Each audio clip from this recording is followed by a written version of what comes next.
हुजूर जी की और बाबा जी की प्यारी साथ संगत जी, आप सभी को प्यार भरी राधा स्वामी जी संगत जी। वीडियो को शुरू करने से पहले एक विनती है, हमारे चैनल को जरूर सब्सक्राइब कर लीजिए और वीडियो को लाइक करना मत भूलिए। कमेंट में राधा स्वामी जी जरूर लिख दीजिए और अपने शहर का नाम जरूर लिखें। संगत जी, आजकल इस दुनिया में 95% लोग अनेक बीमारियों से जूझ रहे हैं और वह उन बीमारियों को ठीक करने के लिए अपने बहुत सारे पैसे भी खर्च कर रहे हैं, लेकिन इसके बावजूद भी उन्हें किसी भी प्रकार का कोई लाभ प्राप्त नहीं हो रहा है। अगर आप भी किसी बीमारियों से जूझ रहे हैं, ऐसी बीमारी से जूझ रहे हैं, या आपको भी किसी तरह की कोई बीमारी है, तो वह आपकी जड़ से खत्म होगी, और वह भी सिर्फ एक आहार के माध्यम से। आपको किसी भी तरह की दवाई लेने की आवश्यकता नहीं पड़ेगी। दोस्तों, अब आप यह सोच रहे होंगे कि सिर्फ एक आहार से आपकी सारी बीमारियां ठीक कैसे हो सकती हैं। तो दोस्तों, मैं आपको बता दूं कि आपकी गंभीर से गंभीर बीमारी जो है वह इस आहार के माध्यम से जड़ से खत्म हो जाएगी। आज मैं आपको इस कहानी में एक ऐसा आहार बताऊंगा जिसका नियमित रूप से सेवन करने से आपकी सभी बीमारियां जड़ से खत्म हो जाएंगी, और वह भी सिर्फ और सिर्फ 3 सप्ताह के अंदर अंदर। इसलिए आपको इस कहानी को अंत तक अवश्य सुनना है और समझना है। एक बार एक गुरु अपने आश्रम में अपने सभी शिष्यों को उपदेश दे रहे थे। वह गुरु आयुर्वेद के बहुत बड़े छात्र थे। वह अपने शिष्यों को बता रहे थे कि बच्चों, आजकल आधे से ज्यादा लोग बहुत सारी बीमारियों से ग्रसित हैं, लेकिन अगर वह लोग अपना आहार बदल लेते हैं तो वह अपनी बड़ी से बड़ी बीमारी को आसानी से ठीक कर सकते हैं, जैसे हाई ब्लड प्रेशर,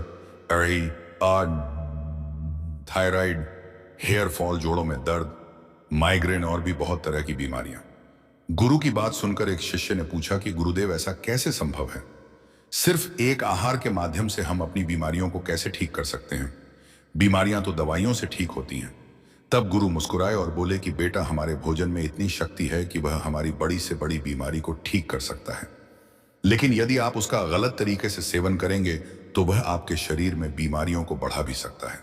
इसीलिए यदि तुम अपने आहार का उचित प्रयोग करोगे और आहार अच्छा लोगे तो तुम्हें जीवन भर कभी कोई बीमारी नहीं होगी। तब उस शिष्य अदौड़ करिए ने गुरु से कहा कि गुरुदेव, आप हमें इसके बारे में विस्तार से बताइए। फिर गुरु ने अपने सभी शिष्यों से कहा कि बच्चों, अब जो भी मैं तुम्हें बताऊं उसे बड़े ध्यान से सुनना। सबसे महत्वपूर्ण बात तो यह है कि हमें सबसे पहले अपने शरीर के अंदर जमी हुई गंदगी को बाहर निकालना है, क्योंकि जो शरीर अंदर से साफ है उसको कोई बीमारी नहीं होती है। इसीलिए पहले अपने शरीर की गंदगी को बाहर निकालें, उसको साफ करें। अब इससे पहले कि मैं आपको एक आहार के बारे में बता, उससे पहले आपको प्राकृतिक खाने के 4 नियमों को समझना होगा। फिर गुरु उन्हें सबसे पहला नियम बताते हुए कहते हैं कि ऐसा भोजन करें जिसमें जीवन हो। देखिए, यदि आप अब जमीन में कुछ बोते हैं और उसमें रोज पानी देते हैं तो कुछ दिनों के बाद उसमें से पौधा उगाता है। यदि आप दाल का बीज मिट्टी में बोते हैं तो कुछ दिन के बाद वह अंकुरित हो जाएगा और उसमें पौधा निकल आएगा। और यदि आप बिस्किट या नूडल्स बोते हैं तो उनमें कोई जीवन नहीं है, उनमें कोई प्राण नहीं है, और इसीलिए वह जीवन दे भी नहीं सकता है। वह निर्जीव भोजन है, दूषित भोजन है, और कोई भी निर्जीव चीज हमारे शरीर को जीवन कैसे दे सकती है? दूसरी तरफ फल, सब्जियां, अंकुरित दाल, अनाज, यह सब जीवित भोजन है, यानी सजीव है। और यह जब हमारे शरीर में जाते हैं तो हमारे शरीर में जीवन लाते हैं, उम्र बढ़ाते हैं, बीमारियों को खत्म करते हैं, शरीर में से गंदगी को बाहर निकालकर फेंकते हैं। इसके साथ ही हमारे उपनिषदों में, यानी हमारी भगवत गीता के 17वें अध्याय में भगवान श्री कृष्ण कहते हैं कि जो भोजन पका हो उसे पकने के 1 पहर यानी 3 घंटे के अंदर ही उसको खा लेना चाहिए। 3 घंटे के बाद वह तामसिक हो जाता है, उसे प्राण निकल जाते हैं। इसीलिए हमारे पूर्वज यदि चावल, चपाती, सब्जी 3 घंटे से अधिक रखी हुई होती थी तो वह उसको नहीं खाते थे। हमारे दादा दादी के समय खाना सीधा चूल्हे से प्लेट में आता था और फिर पेट में जाता था। और आजकल क्या हो रहा है, लोग सब्जियों को फ्रिज में अगले 2-3-4 दिन के लिए रख लेते हैं और रोज उसमें से थोड़ा निकालते हैं और खाते हैं और वापस फ्रिज में रख देते हैं। वह बासी और निर्जीव खाना खाते रहते हैं और रोज खाते हैं और शरीर में कैंसर को आमंत्रित करते हैं। यदि कोई चीज आग पर पकी हो तो उसे 3 घंटे के अंदर अंदर खा लेना चाहिए और ज्यादा से ज्यादा 5 घंटे के अंदर उसको खा लेना चाहिए। फिर वह गुरु उन सभी से कहते हैं कि हम यह कैंसर दौड़ 5 घंटे के अंदर 3 घंटे वाला नियम केवल सब्जी चपाती पर ही क्यों लागू करें? बिस्कुट, कुरकुरे, कोल्ड ड्रिंक, इन सब चीजों का क्या आपको पता है बच्चों? यह चीज कितने समय पहले पकाई गई होगी? 3 घंटे छोड़ो, 3 दिन छोड़ो, ज्यादातर चीजें तो ना साल पहले पकाई हुई होती हैं और फिर पैकेट बोतल डिब्बों में बंद करके इनमें बहुत सारे केमिकल डाले जाते हैं ताकि इनमें सुगंध ना आने लगे, ये बांस ना हो। ये केमिकल इन चीजों की सुरक्षा तो बढ़ा देता है लेकिन हमारे शरीर की सुरक्षा को कम कर देता है। बच्चों, अगर आप गहराई से सोचे तो ये खाना तो नहीं है, ये तो एक प्रोडक्ट है जो किसी कंपनी ने बनाया है जो सिर्फ अपना ही फायदा देखती है। ये सब के सब बाम्स का देखती है, निर्जीव होते हैं, इनमें कोई प्राण शक्ति नहीं होती है। तो पहला नियम यह है कि आप प्राकृतिक भोजन ही खाएं, यानी वह भोजन जिसमें जीवन हो। कुछ भी बोतल बंद, पैकेट बंद या फिर डब्बा बंद चीजें ना खाएं। ऐसी कोई भी चीज ना खाएं जो इंसानों द्वारा फैक्ट्रियों में बनाई गई हो। ऐसा भोजन खाएं जो सीधा मां प्रकृति से आपको प्राप्त होता हो, जैसे फल, सब्जियां, अंकुर, जिससे वह ऐसा करोगे तो मां प्रकृति जो है वह आपका स्वयं ध्यान रखेगी। फिर गुरु उन सभी से कहते हैं कि बच्चों, बिस्किट की जगह नारियल की गिरी के टुकड़े खाएं, सोडा कण पीने की जगह नारियल का पानी पिए, चिप्स, नमकीन, कुरकुरे की जगह ताजे फल व सब्जियां खाएं। फिर गुरु उन्हें दूसरा नियम बताते हुए कि ऐसा भोजन खाएं जिसमें पूर्णता हो। मां प्रकृति को सब पता है, वह कभी भी गलत चीजें नहीं करती है। कोई ना कोई तो कारण है कि वह हमें पेड़ पर खजूर देती है, चीनी नहीं। कोई ना कोई तो कारण है कि वह हमें नारियल देती है, नारियल का तेल नहीं। वह हमें आलू देती है, आलू की चिप्स नहीं। मतलब वह भोजन जो हमें सीधा सीधा धरती से प्राप्त होता है उसमें पूर्णता होती है, वह खुद में पूरा होता है, उसमें से कुछ निकाला नहीं गया। उसमें पोषक तत्व जो हैं वह भरपूर मात्रा में होते हैं। मां प्रकृति ने हर खाने को बनाने से पहले बहुत बहुत प्लानिंग करी है। उन्होंने हर भोजन में प्रोटीन, फैट्स, विटामिन एक सीम मात्रा में दिए हैं ताकि हम इंसान उसे आसानी से पचा सके। यदि हम उनमें से केवल रस निचोड़ के खाते हैं और उसकी बाहरी परत को निकाल देते हैं तो हम उस भोजन को बदल रहे हैं। इसीलिए सफेद चावल की जगह भूरे चावल खाएं। भूरे चावल में पूर्णता होती है। यदि हम उसके छिलके को निकाल देंगे तो वह सफेद चावल बन जाता है। उस चावल को पचाने की जो क्षमता है वह तो छिलके में ही रह जाती है, जिसको हम निकाल कर फेंक चुके होते हैं। सफेद चावल खाना ऐसा है जैसे आम की घट कर फेंक दिया। इसीलिए चीनी की जगह खजूर या फिर गुड़ खाए। गुड़ में पूर्णता होती है, चीनी खंडित होती है और केमिकल से भरी हुई होती है। किसी तेल की जगह उसे साबुत खाएं, यानी नारियल का तेल डालने की जगह उस नारियल की गिरी को घिसकर डालें। यदि गेहूं खाना है तो हमेशा चौकर के साथ खाए। रोटी बनाते समय उसमें से छोकर को अलग ना करें और हमेशा आटा खुद पिसवाएं। फिर गुरु से तीसरा नियम बताते हुए कहते हैं कि शुद्ध शाकाहारी भोजन खाए, यानी ऐसा बाद नेहरा कर ली। एक संदेह है, भोजन खाए जो सीधा पेड़ पौधों से आता हो, ना कि पशुओं से मीट, मछली या फिर अंडा बिल्कुल ना खाए। मां प्रकृति ने हमारे शरीर को जानवर खाने के लिए नहीं बनाया है। दूध और दूध से बनी चीजों को भी नहीं खाए। देखो, देसी गाय का दूध अच्छा है, लेकिन समस्या यह है कि आजकल जो दूध आता है वह दूध नहीं है। हमें जो पैकेट में दूध मिलता है उसमें यूरिया और बहुत से हानिकारक पदार्थ मिले होते हैं। यदि कोई इस तरह का दूध को लगातार पी ले तो उसे कैंसर भी हो सकता है। बहुत से लोगों के घर में गाय, भैंस, बकरी होती है तो उनके दिमाग में ये आ रहा होगा कि वह तो उनके घर का शुद्ध दूध है, तो क्या उसे वह पी सकते हैं? इसका जवाब है कि आप उसे बिल्कुल नहीं पी सकते। जिन लोगों को अपनी बीमारियों को ठीक करना है, यानी वजन को घटाना है, या फिर जिनका दिन भर बैठे रहने का काम होता है, वह लोग उस दूध को पचा नहीं सकते हैं। शुद्ध दूध भी बहुत भारी होता है। छोटे बच्चे जिनकी लंबाई बढ़ रही होती है, यानी जो लोग 3-3 घंटे धूप में खेलते हैं, धूप में काम करते हैं, वह शुद्ध दूध को पचा सकते हैं। लेकिन आजकल हम में से ज्यादातर लोग उसे नहीं पचा सकते हैं। और जब दूध को पचा नहीं सकते तो दूध की चीजें लेना भी नहीं चाहिए, जैसे पनीर, बटर, खोया। फिर गुरु सभी से कहते हैं कि बच्चों, आप चिंता ना करें। दूध की जगह मैं आपको एक ऐसा आसान सा तरीका बताता हूं जो आपको न्यूट्रिएंट्स, कैल्शियम, विटामिन और प्रोटीन भी देगा, और वह सभी देगा जो आपको गाय के दूध से मिलता है। और अंतर यह है कि आपका शरीर उसे आसानी से पचा भी सकता है, और वह है नारियल का दूध। यह धरती पर सबसे अच्छे भोजन में से एक है। इसे हमारे पूर्वज श्रीफल भी कहते थे। भारत में हर जन्म पर, हर शादी पर, हर उत्सव की शुरुआत नारियल तोड़ने के साथ होती है, क्योंकि हमारे पूर्वजों को पता था कि अगर वह हमें कहेंगे कि नारियल को खाओ यह सेहत के लिए अच्छा होता है तो शायद कोई ना खाए। इसीलिए उन्होंने हमारे रीति रिवाजों में इसे शामिल कर दिया, जिससे नारियल किसी न किसी तरह घर घर पहुंच जाए। फिर गुरु उन सभी से कहते हैं कि बच्चों नारियल का दूध खुद बनवाए, पैकेट वाला नारियल का दूध ना पिए। फिर गुरु उन सभी से चौथा नियम बताते हुए कहते हैं कि ऐसा भोजन खाए जो रस से भरा हो। भोजन दो प्रकार का होता है, यानी एक ऐसा जिसमें पानी भरपूर मात्रा में भरा हो, और दूसरा भोजन ऐसा जिसमें पानी बिल्कुल ना हो। पहला भोजन जिसमें आते हैं फल तरबूज, पपीता, अंगूर, संतरा, टमाटर, खीरा, पत्तादार सब्जियां जैसे पालक, मेथी, लौकी। और दूसरा भोजन आता है जिसमें आते हैं सभी तरह के अनाज जैसे चावल, गेहूं जो छपा, दाल, सूखे मेवे जैसे बादाम, अखरोट और सब्जियों में आलू, अरबी। फिर गुरु उन सभी से कहते हैं कि बच्चों जिस भोजन को आप मिक्सी में डालो और उसमें बहुत ज्यादा जूस निकल कर आए तो समझ लेना कि वह रसदार भोजन है। क्या आप कभी रोटी या चावल का जूस बनाते हैं? नहीं, क्योंकि आपको पता है उनमें रस नहीं है। फिर वह गुरु उन सभी से कहते हैं कि बच्चों हमारे शरीर में 70 पर पानी है और 30 पर हड्डी, मसल्स और मांस है।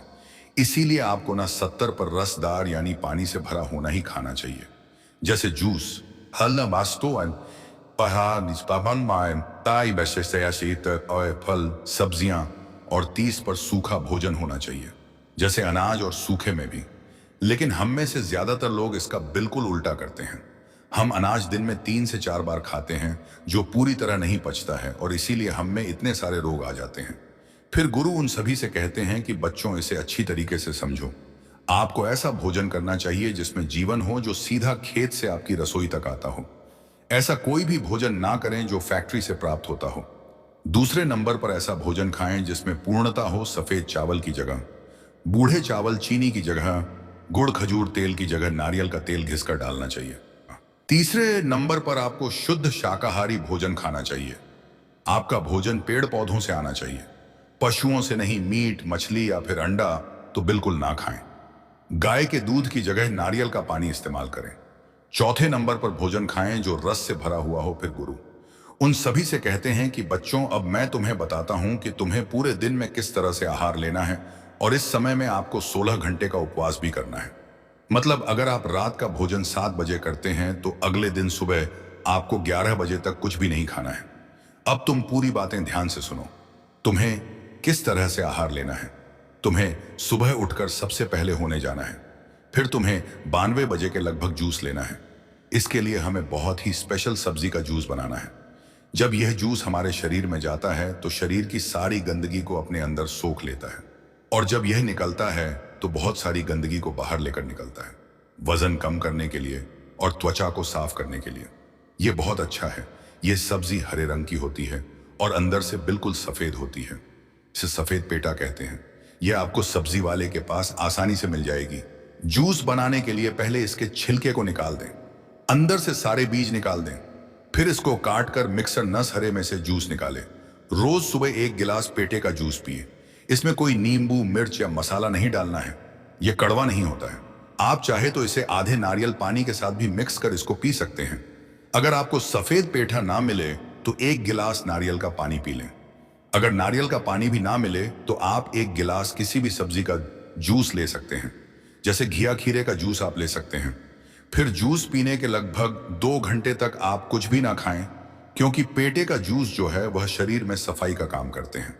अगर कुछ आप खा लोगे तो शरीर की सफाई रुक जाएगी। इसके बाद आपको 11 बजे आपके नाश्ते में आपको एक बड़ी प्लेट कोई भी मौसम का फल आप ले सकते हैं, जैसे कि तरबूज, पपीता, संतरा, अंगूर, सेब, नाशपाती। ऐसे फल खाएं जिसमें पानी ज्यादा हो। आप केला ना खाएं।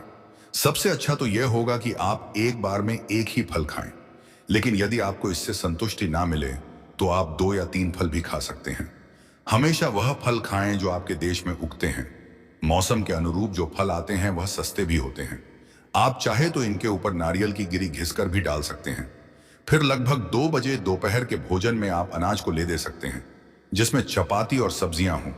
आपको एक खास तरह की चपाती लेनी है, जिससे पचा आसान हो जाता है, जो पूरी तरह से गेहूं की जगह आधी गेहूं की और आधी सब्जियों की बनती है।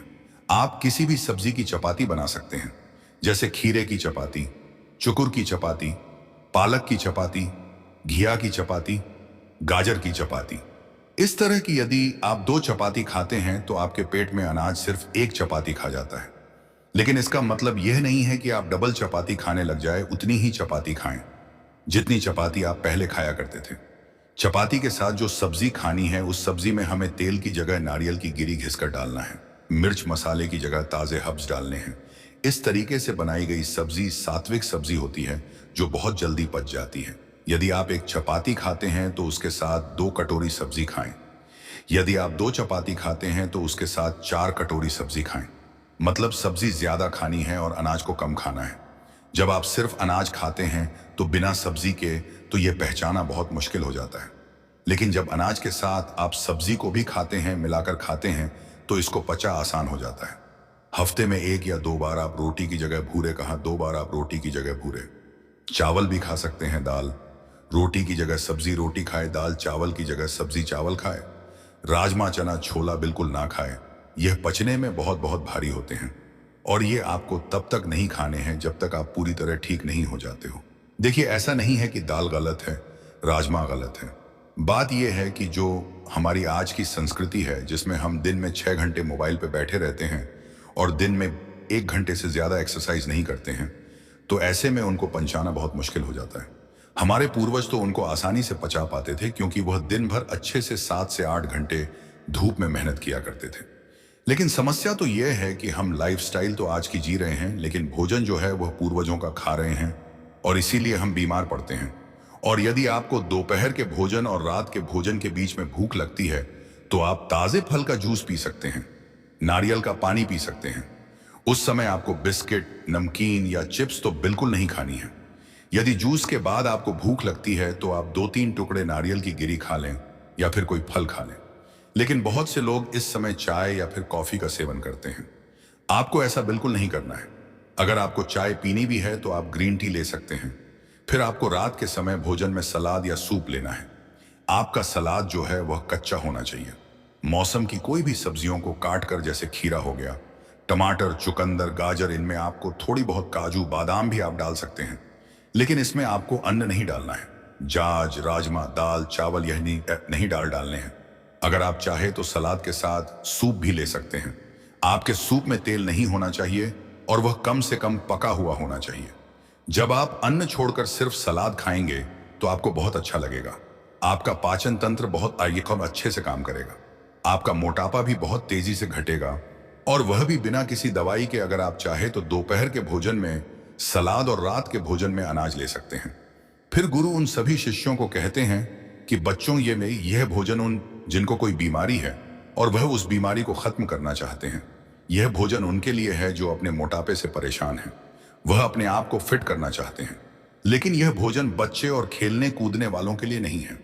16 साल की उम्र तक का बच्चा और खेल खेलने वाले, यदि वह बिल्कुल स्वस्थ हैं तो वह दिन में 2 या 3 बार अनाज को खा सकते हैं क्योंकि वह उसे पचा सकते हैं। और जो व्यक्ति धूप में 6 से 7 घंटे बड़ी मेहनत करता है तो वह भी दिन में 2 से 3 बार अनाज को खा सकता है। फिर वह गुरु उन सभी बच्चों से कहते हैं कि बच्चों, इसके साथ ही आपको कुछ बातों का पता रखना है। आपको पानी तभी पीना है जब आपको प्यास लगे, आपको खाना तभी खाना है जब आपको भूख लगे। जबरदस्ती से हर रोज 8 से 10 गिलास पानी पीने का कोई मतलब नहीं है, उसकी कोई जरूरत नहीं है। बिना प्यास के अगर आप पानी पिएंगे तो आपकी किडनी पर दबाव बनेगा। आपको ज्यादा पानी पीने की जगह ऐसे फल खाने चाहिए जिनमें पानी भरपूर मात्रा में हो। तो दोस्तों, उम्मीद करता हूं आपको इस कहानी से जरूर बहुत कुछ सीखने को मिला होगा।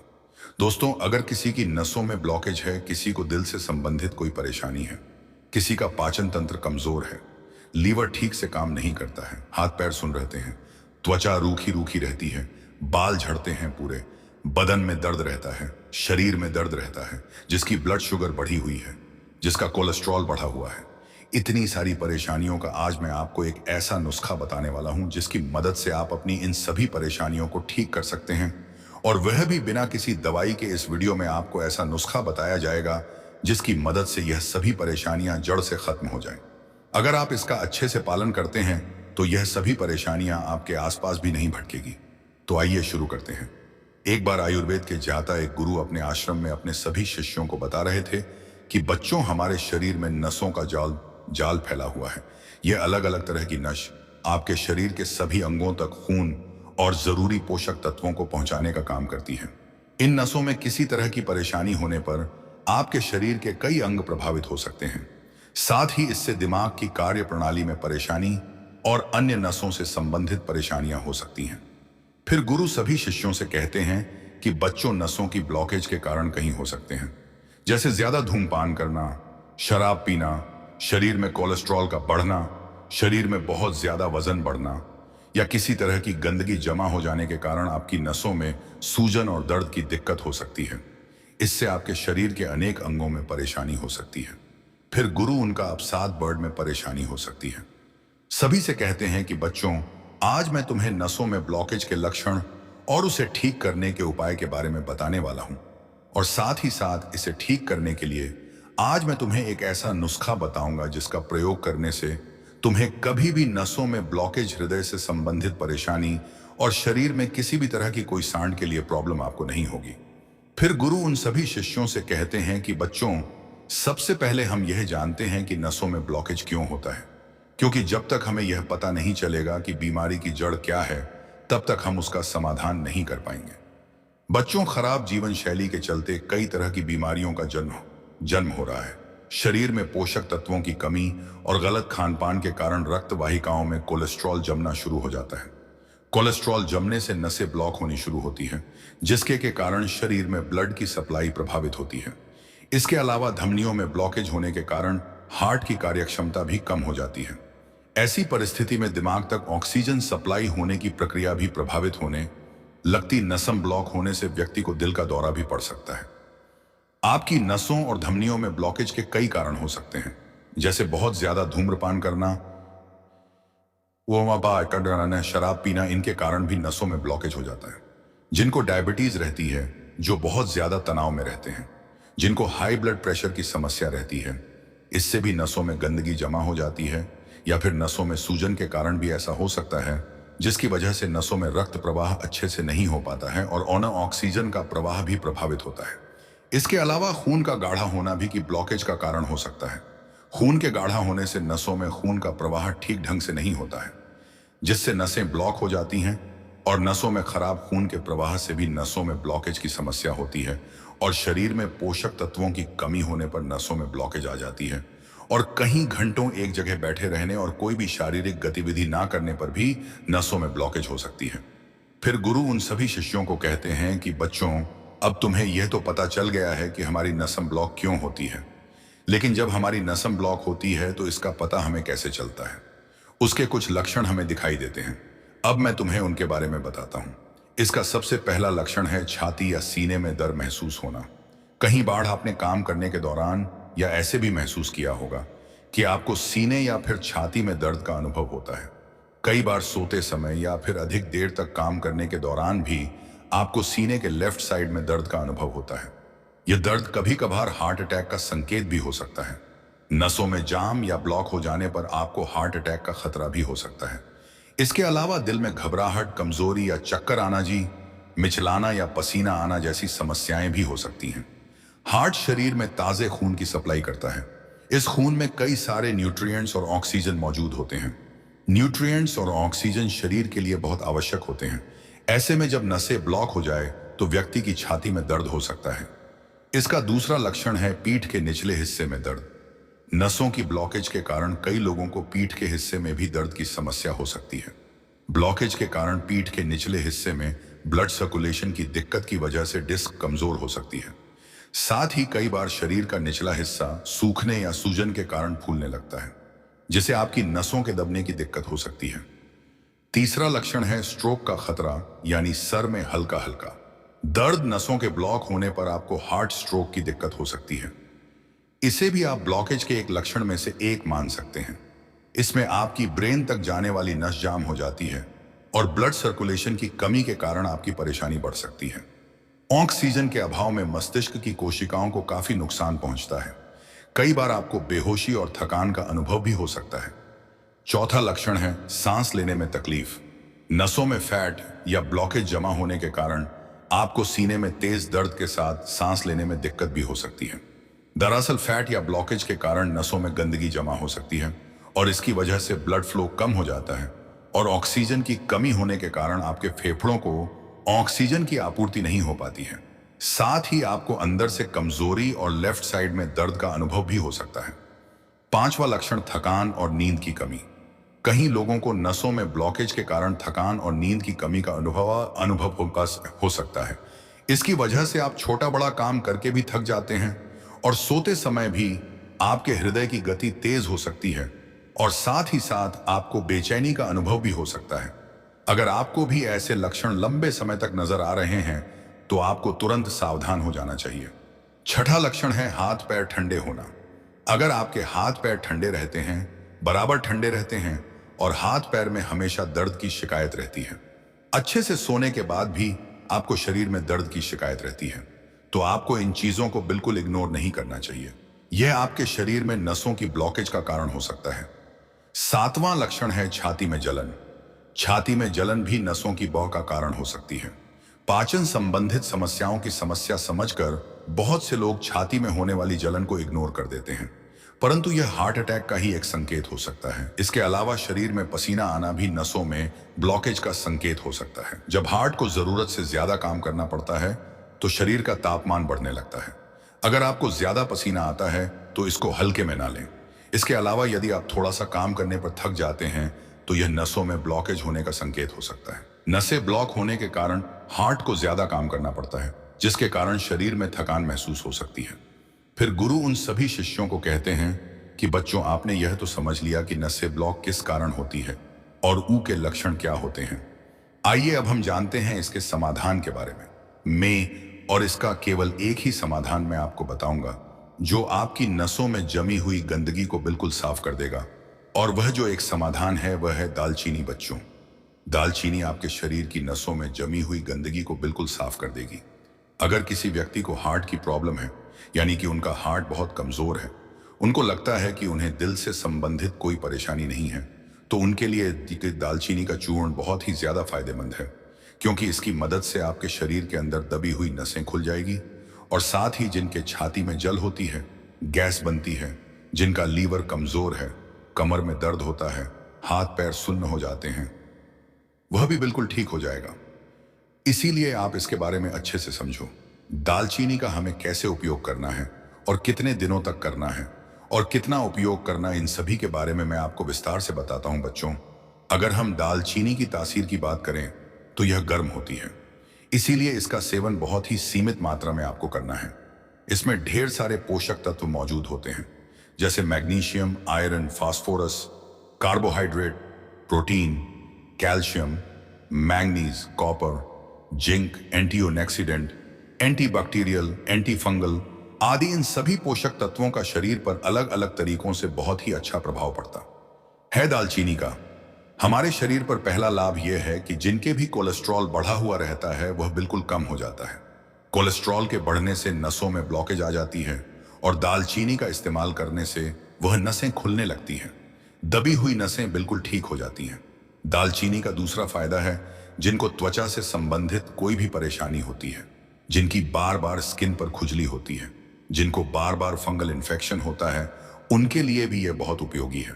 इसके अलावा जिनके हाथ पैर सुन्न हो जाते हैं, जो लोग थोड़ी बहुत देर बैठे रहते हैं और उनके हाथ पैर सुन्न हो जाते हैं, उनके हाथ पैरों में चींटियां सी चलने लगती हैं, तो उनके लिए भी दालचीनी बहुत फायदेमंद है। जिन लोगों के शरीर में बहुत ज्यादा दर्द रहता है, जिनके सिर में दर्द रहता है, बदन में दर्द रहता है, हड्डियों की परेशानी रहती है, ऐसे लोगों के लिए दालचीनी बहुत उपयोगी है। जिन लोगों को शुगर की परेशानी रहती है, ब्लड में शुगर हाई रहता है, इनसे उनका ब्लड शुगर मेंटेन रहता है। ऐसे लोग जिनको दिल से संबंधित कोई परेशानी रहती है, थोड़ा बहुत चलने फिरने पर वह हाँफ लगते हैं, उनकी सांस फूलने लगती है, जिनके शरीर में खून की कमी है, उनके लिए भी दालचीनी बहुत ही उपयोगी है। जिनका लीवर बहुत ज्यादा कमजोर रहता है, लीवर में फैट जम जाता है, जिनका लीवर ठीक से काम नहीं करता, उनके लिए भी दालचीनी बहुत उपयोगी है। जिनका पाचन तंत्र बिल्कुल कमजोर हो गया है, जिनका खाना सही से नहीं पचता है, जिनको कब्ज की समस्या रहती है, जिनको बहुत ज्यादा एसिडिटी होती है, पेट फूलता है और पेट में दर्द रहता है, खट्टी डकार आती है, छाती में जलन रहती है, गैस बनती है, जिनको बार बार खांसी जुकाम रहती है, आंखों में पानी आता है और बहुत ही ज्यादा बलगम की शिकायत रहती है, जिनके फेफड़े बहुत ज्यादा कमजोर हैं, उनके लिए भी दालचीनी बहुत उपयोगी है। फिर गुरु सबसे कहते हैं कि आइए अब हम जानते हैं कि किस तरह से हमें दालचीनी का प्रयोग करना है। दालचीनी का उपयोग अगर आप ज्यादा करेंगे तो इससे आपको परेशानी हो सकती है। इससे दिल की धड़कन बढ़ सकती है, बेचैनी बढ़ सकती है, बहुत ज्यादा पसीना आना शुरू हो जाएगा। इसीलिए हमें इसका सीमित मात्रा में ही प्रयोग करना है। इसके लिए हमें सबसे पहले आधा कप पानी लेना है। आधा कप पानी को आप हल्का सा गर्म करें और उस गर्म पानी में आपको 2 चुटकी दालचीनी का पाउडर मिला लेना है और उसे सुबह खाली पेट लेना है। जब आप सुबह खाली पेट उसे रोज लेते हैं तो आपको 10 से 15 दिन के अंदर अंदर ही बहुत अधिक फायदे आपको देखने को मिले। आपको खाना खाने के कम से कम 2 घंटे पहले इसको लेना है। इसे 10 से 15 दिन लेने के बाद में आप देखेंगे कि आपको जितनी भी परेशानियां थी वह सभी परेशानियां धीरे धीरे ठीक होना शुरू हो जाएंगी। इसे आप दूसरे तरीके से भी ले सकते हैं और इसका दूसरा तरीका है, आप इसे दूध के साथ ले सकते हैं। जिनको बहुत ज्यादा कैल्शियम की कमी रहती है, जिनकी हड्डियों में बहुत ज्यादा दर्द रहता है, हड्डियों में कटकट की आवाज आती है, उन लोगों के लिए भी यह बहुत उपयोगी है। इसके लिए आपको 1 गिलास दूध लेना है। 1 गिलास दूध के अंदर आपको आधा छोटी चम्मच दालचीनी पाउडर मिला लेना है और आधा चम्मच दालचीनी पाउडर जब आप मिलाएंगे तो आप देखेंगे कि दूध का कलर हल्का सा बदल जाएगा और उसका टेस्ट भी थोड़ा सा बदल जाएगा। इसीलिए अगर आपको स्वाद में अच्छा नहीं लगे तो आप इसमें मिश्री भी डाल जाएगा सकते हैं। और जिन लोगों को लीवर से संबंधित परेशानी है वह लोग इसमें शहद का इस्तेमाल भी कर सकते हैं। 1 चम्मच शहद में 2 चुटकी दालचीनी पाउडर मिला लीजिए और उसे दिन में 2 से 3 बार आप ले सकते हैं। जैसे आप सुबह, दोपहर और शाम में इसको ले सकते हैं। यह आपके लिए बहुत ही ज्यादा लाभदायक होगा। आपके लीवर से संबंधित सारी परेशानियां आपकी खत्म हो जाएंगी। इतना कहकर फिर गुरुदेव मौन हो गए और अब उन शिष्यों को भी गुरु की सारी बातें समझ आ चुकी थी। फिर सभी शिष्यों ने गुरुदेव को प्रणाम किया और वहां से चले गए।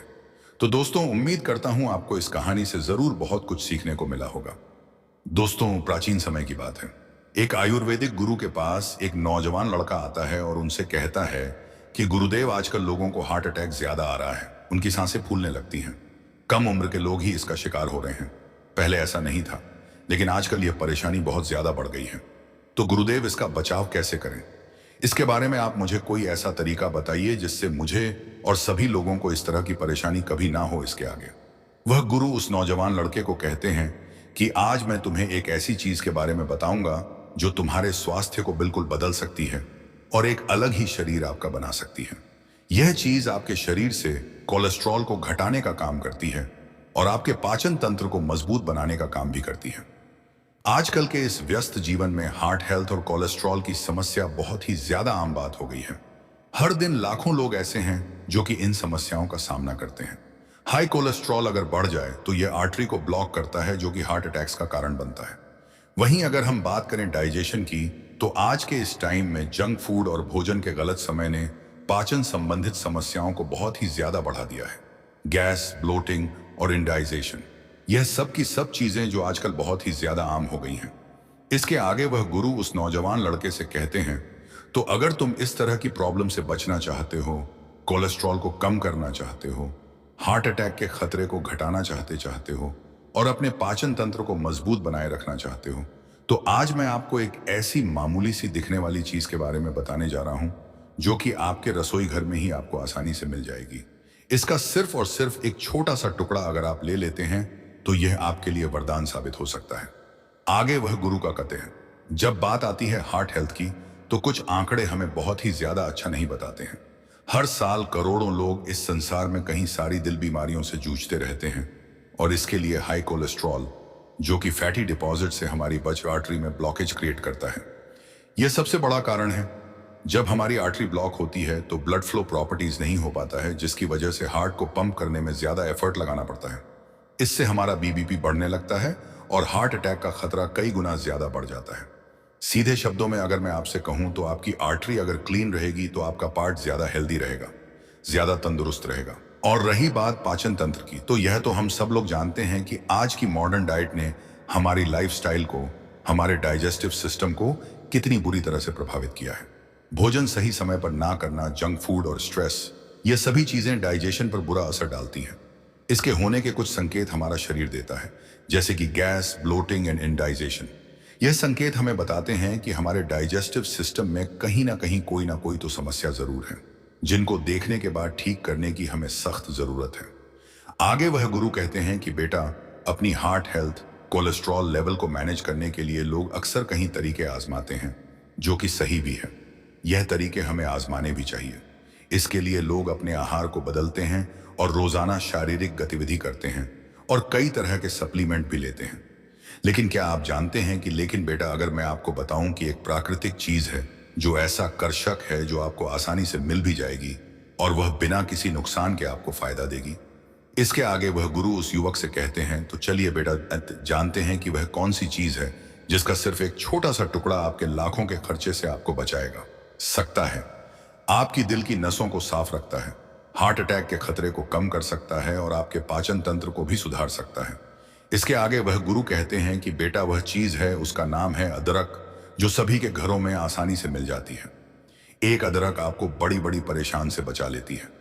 अदरक का इस्तेमाल आपके दिल के स्वास्थ्य को मजबूत कर सकता है, कोलेस्ट्रॉल लेवल को मैनेज करने में आपकी मदद कर सकता है और पाचन को भी सुधार सकता है।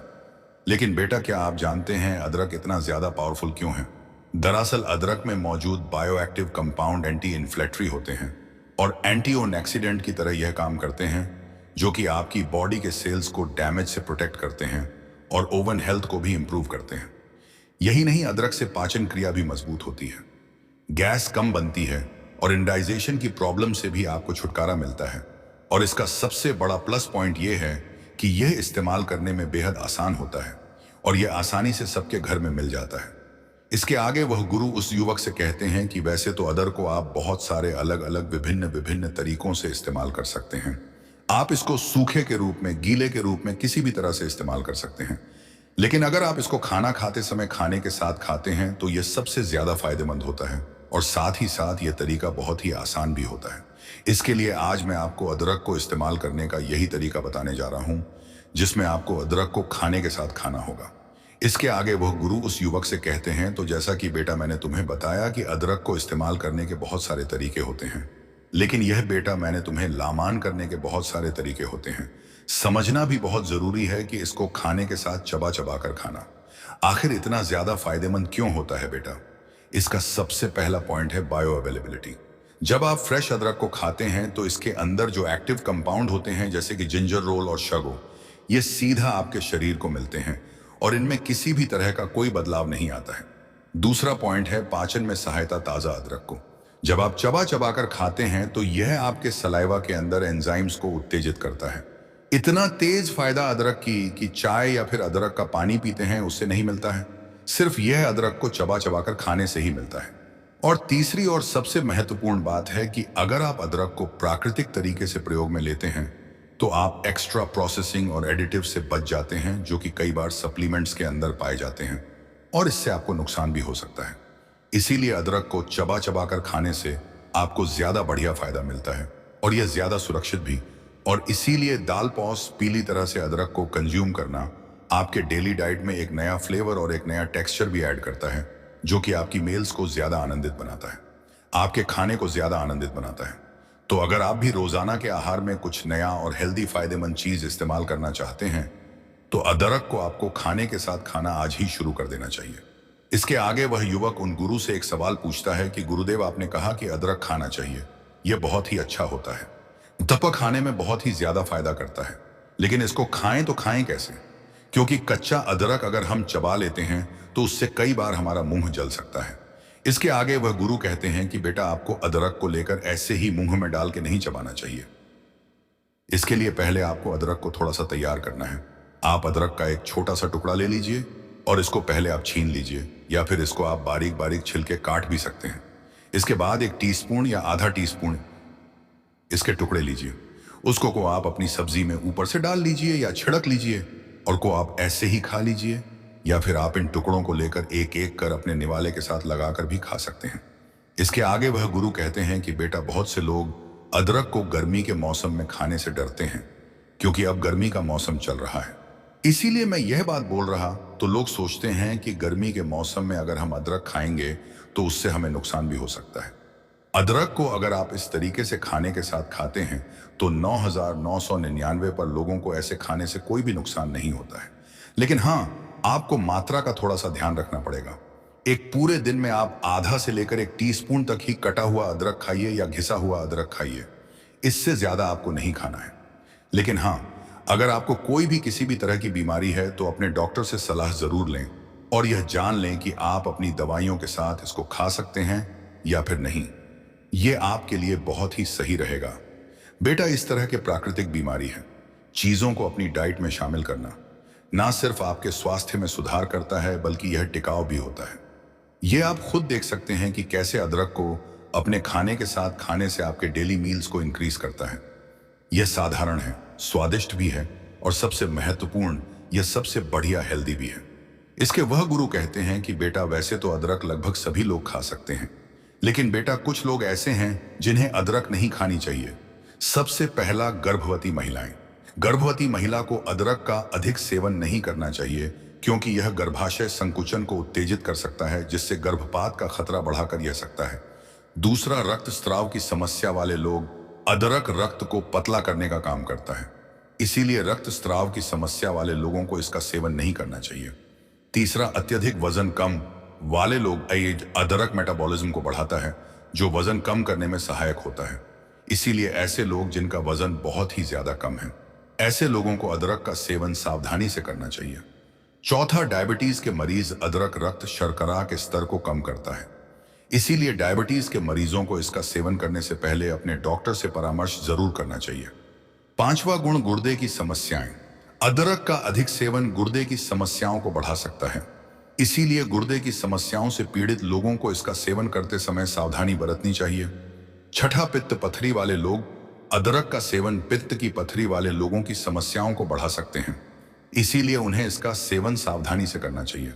इसके आगे वह गुरु कहते हैं कि बेटा, वैसे तो अदरक को खाने से बहुत ही ज्यादा फायदे मिलते हैं और यह आपको बहुत सारी समस्याओं से बचाती है, लेकिन अगर आप अदरक का प्रयोग कुछ ऐसी चीजों के साथ करते हैं जिसके साथ अदरक को खाने से आपको समस्याएं हो सकती हैं, तो ऐसा करने से आपको बचना चाहिए। सबसे पहला, उस व्यक्ति को अदरक का सेवन करने से बचना चाहिए जो अपने खून को पतला करने की दवाइयां ले रहा है, क्योंकि अगर आप कुछ ऐसी दवाइयां ले रहा है, नहीं, दवाइयों के साथ अदरक का सेवन करते हैं तो रक्तस्राव की समस्या आपको हो सकती है। और ऐसा कोई वे व्यक्ति जो मधुमेह से पीड़ित है और उसकी दवाइयां वह खा रहा है, तो उसको भी अदरक का सेवन करने से बचना चाहिए, क्योंकि ऐसा करने से रक्त शर्करा का स्तर यानी ब्लड शुगर लेवल कम हो सकता है और आपको बहुत सारी गंभीर लेवल का है समस्या झेलनी पड़ सकती है। साथ ही कुछ लोग बहुत सारी जड़ी बूटियां और सप्लीमेंट का इस्तेमाल करते हैं, तो यहां भी आपको कुछ सावधानी बरतने की जरूरत है। कोई भी ऐसी जड़ी ब्यूटी या सप्लीमेंट जिसमें एंटीकोगुलेंट गुण पाए जाते हैं, अगर ऐसी कोई चीज का आप इस्तेमाल कर रहे हैं तो उसके साथ आपको अदरक का सेवन करने से बचना चाहिए, जैसे हल्दी, लहसुन, जिनक। गो और बिलोवा में ये एंटीकोगुलेंट गुण पाए जाते हैं, तो ऐसे में इन चीजों के साथ आपको अदरक का इस्तेमाल नहीं करना चाहिए। साथ ही कुछ लोगों को तली भुनी चीजें खाने का बहुत शौक होता है, तो अगर आप तली भुनी चीजों के साथ अदरक का सेवन करते हैं तो यह भी आपके लिए नुकसानदायक हो सकता है, क्योंकि ऐसी चीजों को अदरक के साथ खाने से एसिडिटी और गैस की समस्याएं उत्पन्न हो सकती हैं। इसके आगे वह गुरु कहते हैं कि बेटा, अदरक खाने के यह फायदे आपको मिलते हैं और इस तरीके से सुरक्षित रूप से आप अदरक का इस्तेमाल कर सकते हैं ताकि अदरक आपको स्वास्थ्य लाभ दे और आपके स्वास्थ्य को बेहतर बना सके। तो दोस्तों, उम्मीद करता हूं आपको इस कहानी से जरूर बहुत कुछ सीखने को मिला होगा। यह कहानी आपको कैसी लगी हमें कमेंट बॉक्स में कमेंट करके जरूर बताएं और इस वीडियो को लाइक भी जरूर करें और साथ ही इस वीडियो को अपने दोस्तों के साथ जरूर शेयर करें ताकि उन्हें भी इस कहानी से कुछ सीखने को मिल सके। दोस्तों, जीने की इच्छा किस में नहीं रहती? हर व्यक्ति लंबी उम्र की चाहत रखता है, लंबे समय तक जीना चाहता है, तो मैं कुछ उपाय बताने जा रहा हूं। बहुत आसान उपाय है, इसे अपनाकर लंबी उम्र तक जिया जा सकता है। तो वीडियो में लास्ट तक बने रहे ताकि जानकारी को अच्छी तरह से समझ सके। दोस्तों, स्वस्थ रहकर आप 100 साल तक भी जी लिए तो इससे बेहतर जिंदगी का कोई दूसरा अचीवमेंट शायद नहीं हो सकता। लेकिन आजकल 50 के बाद लोग ब्लड प्रेशर, हार्ट और अटैक, डायबिटीज आदि बीमारियों के अलावा कैंसर जैसी गंभीर बीमारी की चपेट में भी आ जाते हैं। क्या है इसका कारण और क्या है इसकी निदान, आज की वीडियो में इसे जानेंगे दोस्तों। आपकी आयु समारण आपके शरीर की उपचय और अपचय की क्रियाओं पर निर्भर है। यानी यदि आपके शरीर में अपचय की तुलना में उपचय की क्रियाएं बढ़ रही होती हैं तो इसका मतलब आप बुढ़ापे की ओर बढ़ रहे हैं। इस हेतु ही योगाभ्यास करते हैं। अतः स्रावी ग्रंथियों के क्रम और चक्रों को उचित व्यवस्था में स्थित किया जा सके, शरीर की चयापचय क्रियाओं में संतुलन स्थापित कर शरीर के चक्र को सुधार कर शरीर को पूरी तरह दी किया जा सकता है। तो दोस्तों सवाल यह है कि क्या आप सचमुच ही 150 वर्ष जीना चाहते हैं, 150 साल तक जीना चाहते हैं? तो हम आपके लिए यहां लाए हैं कुछ ऐसी जानकारी जिसके सहारे आप ज्यादा कुछ मेहनत किए बगैर सताए तो हो ही सकते हैं। योग और आयुर्वेद में ऐसे ढेर सारे नियम और उपाय बताए गए हैं, उन्हीं में से हमने कुछ उपायों को चुनकर आपके सामने रखा है। बहुत ध्यान से सुनिए और इसका पालन कीजिए। नंबर 1, जल पर नियंत्रण। दोस्तों, जल, वायु और अन्न से ही शरीर बनता है और बिगड़ता है। जल ही जीवन है। जल का अलग अलग तरह से सेवन करने से सभी तरह के रोग में लाभ मिलता है। जल योग न केवल उच्च रक्तचाप, कब्ज, गैस आदि बीमारियों से मुक्ति दिलाता है, बल्कि यह हमारी हड्डियों, मस्तिष्क और हृदय को मजबूत बनाने में भी खास भूमिका निभाता है। तो जल को पीतल या कांच के गिलास में ही पीना चाहिए। बहुत से रोगों में किसी रंग की बोतल में रखे जल को पीने की डॉक्टर सलाह देते हैं, इसलिए रंगीन बोतलों में रखा जल बिल्कुल ना पिए। यह आपके स्वास्थ्य को बिगाड़ देता है, कब्ज बना देता है। जल ना कम पिए और ना ही अत्यधिक, और कहीं का भी जल ना पिए। जल हमेशा बैठकर ही पिए। जल पूर्णतः शुद्ध होना चाहिए। अशुद्ध जल से लीवर और गुर्दों का रोग हो जाता है। यदि उक्त दोनों में जरा भी इंफेक्शन है तो बिगाड़ देता है शुद्ध जल से लीवर। इसका असर दिल पर भी पड़ता है। लगभग 70% रोग जल की अशुद्ध से ही होते हैं। जल पीते वक्त सावधानी रखेंगे तो भोजन और प्राण में इसका भरपूर लाभ मिलेगा। जल से ही योग में क्रिया, जल ने धौती क्रिया और वमन क्रिया की जाती है। शरीर में 10 छिद्र हैं दोस्तों, शरीर में 10 छिद्र हैं दोस्तों। आंखें, नाक के 2 और कान के 2 छिद्र के अलावा मुंह, लिंग और गोदा के छिद्र मिलाकर कुल 10। इन छिद्रों को 10 बार पानी से अच्छे से धोने से उनमें किसी भी प्रकार का विकार नहीं रह जाता। उत्कटासन दोस्तों, रात में तांबे के बर्तन में जल रखकर प्रातः काल बासी मुंह से उत्कटासन में बैठकर उसका सेवन करना चाहिए। इस जल से हमारे शरीर में वात, पित्त और कफ का नाश होता है। इस आसन के लिए शुरू में 2 गिलास तक जल पिए, उसके बाद धीरे धीरे 5 गिलास तक पीने का अभ्यास करें। जल का सेवन करने के बाद सच आदि के लिए जाएं।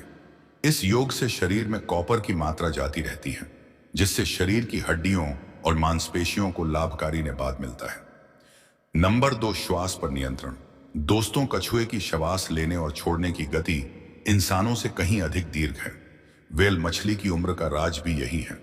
बहानिस्पन है और पीपल के वृक्ष की आयु का राज भी यही है। वायु को योग में प्राण कहते हैं। वायु का शुद्ध होना जीवन की दीर्घ के लिए बेहद जरूरी है। प्राण व्यान, अपान, निस्पान, अपान, समान आदि वायु से मन को रोकने और शरीर को साधने का अभ्यास करना ही असल में प्राणायाम है। यदि आपके शहर में अधिक वायु प्रदूषण है तो आप उससे बचने के उपाय करें। प्राणायाम में अनुलोम विलोम करें। जल नेत्र से भी प्राणवायु ठीक होती है।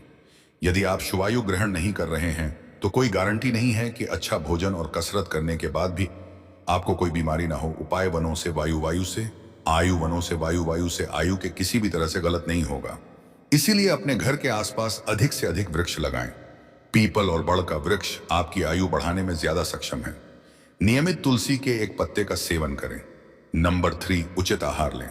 दोस्तों, उत्तम सात्विक और स्वादिष्ट खाने के बजाय आजकल फास्ट फूड, जंक फूड और कोल्ड ड्रिंक की ओर रुझान बढ़ रहा है। इसके चलते व्यक्ति मोटापा, मधुमेह, कब्ज, शरीर में भारीपन आदि समस्याओं का शिकार होगा गया है। निरोगी रहकर लंबी उम्र चाहते हैं तो आहार पर ध्यान दें। भोजन से केवल भूख ही शांत नहीं होती, बल्कि इसका प्रभाव तन, मन और मस्तिष्क पर पड़ता है। जैसा खाओ अन्न वैसे बने मन। क्या खाएं और क्या ना खाएं, चलिए यह भी जान लेते हैं। तो दोस्तों, सात्विक भोजन करें और सप्ताह में 1 बार उपवास जरूर करें। आयुर्वेद में फलों के जूस के अलावा अन्य जड़ी बूटियों के रस को अमृत समान बताया गया है, लेकिन उन्हें कब पिए और किसके साथ पिए यह भी नियम जानकर ही पिए। यदि आपको संतरे के जूस की जरूरत नहीं है तो उसे पीने का कोई मतलब नहीं है। आप किसी प्रकार की दवा का सेवन कर रहे हैं तो संतरे, नींबू और मौसमी का जूस उस दवा का असर खत्म कर देगा। नियमित अंग संचालन, जलवायु और अन्न के बारे में जानने के बाद जरूरी है। नियमित व्यायाम करना, कसरत नहीं, जिम वाला व्यायाम नहीं, अखाड़े वाला व्यायाम नहीं, योग के आसन भी नहीं, बस योग का अंग संचालन करना है। दंडासन में किए जाने वाले योग, अंग संचालन नंबर 1। इससे पाचन क्रिया सुचारू रूप से चलेगी और अनन जल और वायु अच्छी तरह से पच जाएगी। इसीलिए सिर्फ सुबह ही शौचालय से निवृत्त हो, अंग संचालन करें। योग निद्रा और ध्यान जहां हमारे जागरण को ठीक करता है, वहीं योग निद्रा हमारी नींद को ठीक करती है। इसीलिए ध्यान और नींद में फर्क करना सीखें।